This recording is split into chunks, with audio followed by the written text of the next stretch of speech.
Nii, jõudsid juba täna ei, ma ei ole jõudnud kohe alustada. Nii, filmil. Et me tegelikult siin Lauri Õunapuga ja Ako ja me oleme varem kokku saanud juba, aga 2005 siis jõudis asi nii kaugele, mõtlesime, et mis me niisama jõurame siin ja seal saunas, et meeste laul on päris mõnus, et teeks ühe seltsi. Siis me tegime ühe seltsi ja mõtlesime kamba peale ka mingi nime välja, mis sai siis Arhailse meeste laulu selts nimeks. See oli 2005. aasta lõpus.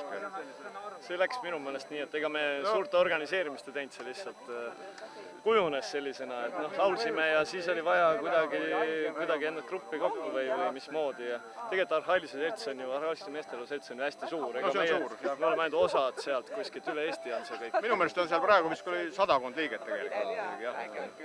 Ja siis sealt kasvas välja üks väike punt, kes kutsuti hakata esinema kutsuma kohe. Kui sa laulad, siis kutsutas tule siia. Aga siis polnud meil nimega.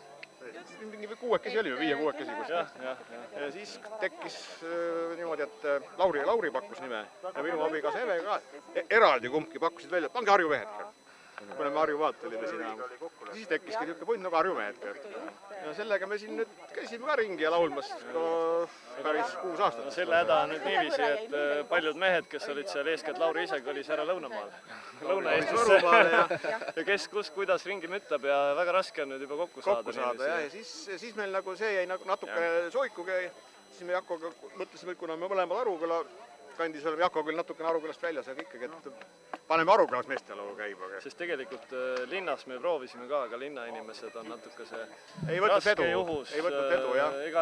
Ega ei suuda kuskilt keset nädalat tõmmata ennast niiviisi rahulikkusesse, et natuke rääkida ja laulda. Aga meile üllatuseks Arukülas läks nii mõnusalt käima. Mehed tulid kohe oma küla mehed. Jumala mõnus kohe. Kolmapäeviti hakkasime kokku saama, siis oli nagu sobiv päev kõigile. Ja nüüd iga kolmapäev saame kokku ja siis laulame ja joru. Räägime juttu. Mitte ei ainult ei laulama, ikka proovin nii, et mitte ainult iga kolmapäev ei lähe laulu pärast, vaid ikka teeks mingit tööd juurde, palgikoorimist või mis ma seal mõtlen välja neile. Jako on taluga.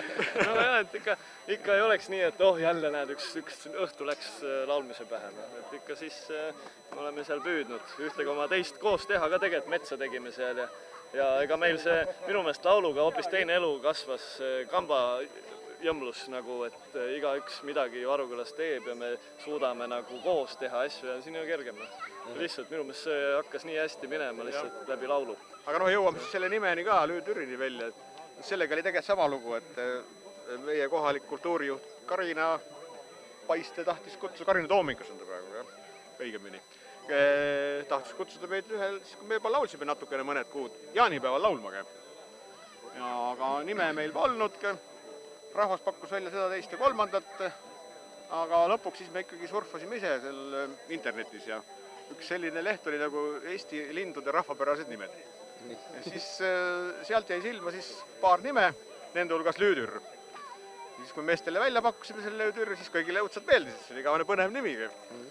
Ja see on öösoor tegelikult. Ja nii siis see Lüütür veel jäi ja nüüd selle nimega me siin käime siis ringi niimoodi, kuhu kutsutakse ja ega tegelikult ongi see mõnus, et keegi ei ole mingi super lauluisa meil siin, ei tea kust koolist tulnud ja nüüd on nii või nüüd on naa, et me oleme lihtsalt paljud laulud, me oleme lihtsalt nii palju ise kuulnud üle Eesti, kuidas lauldakse, eks, ja siis püüad nagu muidugi päris laulu mitte ära lörtsida samamoodi nagu teha, eks, aga laul on ikka laulu saab ikka järgi laulda ja see, et minu meelest meil on mehed nagu tulnud oma elukoolist, mitte kuskilt rahvakunstnikuna, eks, kuskilt õppinud, siis see annab mõnusa varjundi nagu juurde, nii mehed laulsidki. Kuulad vanu lindistusi, siis on veel hullem, hoopiski hullem. Ja nüüd me muidugi oleme juba minu meelest juba hakkad nii viisi pidama, et peaks tegema juba mingisuguse kriukasi sisse, et muidu ei ole päris see tegelikult. Aga põhiline on see, et meile endale meeldib laulda lihtsalt. See on see kõige tähtsam. Ja kui rahvale ka siis meeldib, see on ju tore. See on jah. Nii et aga tegelikult ju, nagu ma kuulsin, Siitküla mehed ei tea ju mitte midagi, mida Aruküla mehed teevad. Nii et eks me Arukülas on see nii hästi käima läinud seal, et meestelaulu õhtud, et me kindlasti ütleme siia külla ka ikka. Hakkame kuulutama, kui me lauluõhtuid korraldame. Vahetevahel teeme niisugused suuremad lauluõhtud seal Arukülas ka, Vildivillas. Sest ei pea ju teadma ei laulu, ei viit, mitte midagi. Vildivillas võtad väikse joogi ja prääniku kõrvale ja veedad selle õhtu ära. Pool õhtut läheb niikuinii jutuajamise peale et kes mida kus teinud on ja enamus laule, või kõik õige, mis me laulame, tegelikult järellauldavad kõik, alates kõik kordusega laulud on. Et ajad juttu ja siis mingi asja peale tuleb laul ja nii see peakski olema, me oleme seda hoidnud ka, et me ei sunni, ei ütle nüüd teeme seda, teist ja kolmandat. Muidugi kui on mingi esinemine, siis tuleb ennast kokku võtta mingil viimasel hetkel. Tuleb ikka korraks läbi laulda kõik. Aga jah, suvi on mõnusalt kirju praegu. Aga jah, meil siin laulmisi jätkub, jah. Tore. Aitäh teile.